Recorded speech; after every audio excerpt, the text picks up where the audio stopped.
Treasury Secretary moving on over to Japan, meeting with the Minister of Finance over there.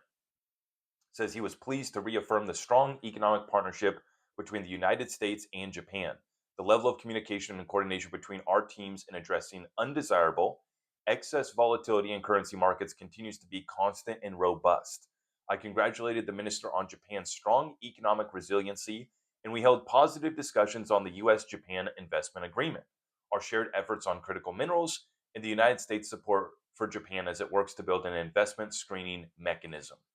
So, very tight coordination here between the United States of America and Japan as this carry trade unwinds. It's like the soft landing that the Fed was trying to achieve and failed to. But the Fed failed at achieving the soft landing. Can the Treasury, who is kind of working with our Fed in a similar setup to the Ministry of Finance working with the Bank of Japan over there in Japan, our counterparties over there, can we coordinate a soft landing or a soft gradual unwind of the carry trade?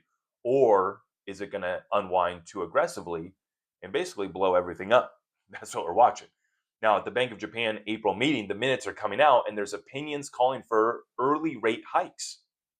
So there are some suggesting that we should be raising rates over there in Japan, including at the next meeting, come one after another. Caution over upside inflation risks. So there's real conversations happening right now.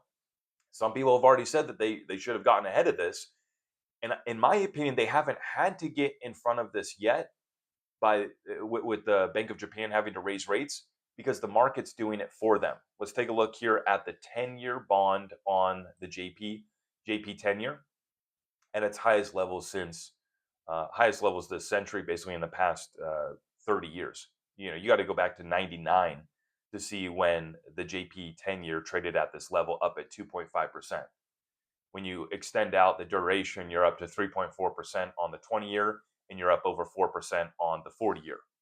Mind you, this whole carry trade started because you could borrow in Japanese yen at near 0% rates.